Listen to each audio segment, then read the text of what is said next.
tell us about how you came to be a psychic. Like, what was it that interested you about metaphysics, and how did you get into being a channel? Well, I actually think of myself as a psychic channel and medium, and that's because the readings that I do have three different aspects to them. I'm tuning into the individual and what's going on in their life. I'm also working with a council of guides that helps to give me information, and I'm also able to bring through messages from loved ones on the other side, so that's the mediumship part of that.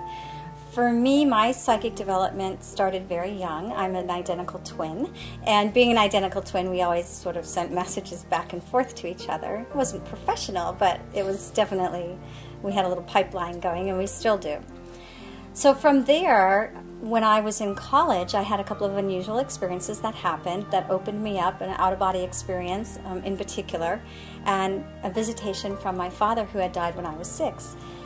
From his spirit body. And those two things catapulted me into a whole new realm and type of awareness. I was raised very Catholic, and this didn't fit into any of the teachings that I had been taught.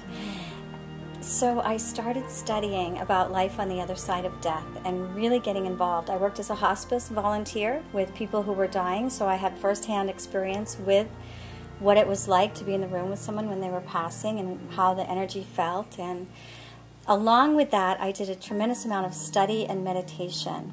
I became a very devout meditator. And, you know, they say when the student is ready, the teacher appears. And so many different teachers have come upon my path, and I want to thank each and every one of them. I think probably my greatest teachers have been my 4 children. They're all grown now, but in terms of learning patience, compassion, empathy, that they have been the greatest teachers.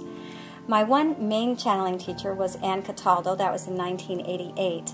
And I met her at a time when I had had a spontaneous channeling experience and really was asking the universe, teach me. I want to know how to channel. I want to know how to hear the voice of my guides.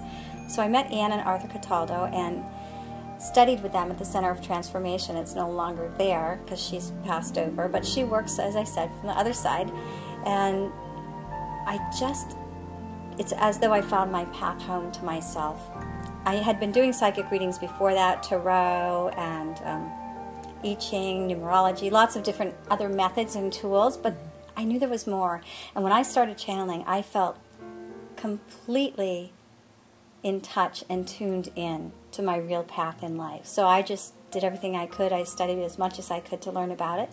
And actually, a year later, I started teaching channeling classes. I had a background as a kindergarten teacher, and so I had some teaching experience. And I knew that, you know, you teach what you need to learn, and I just started teaching. And so I've been teaching for over 24 years and have had hundreds and hundreds and hundreds of students and tremendous success with people opening their psychic abilities, opening to channeling, bringing forth their gifts in many different ways.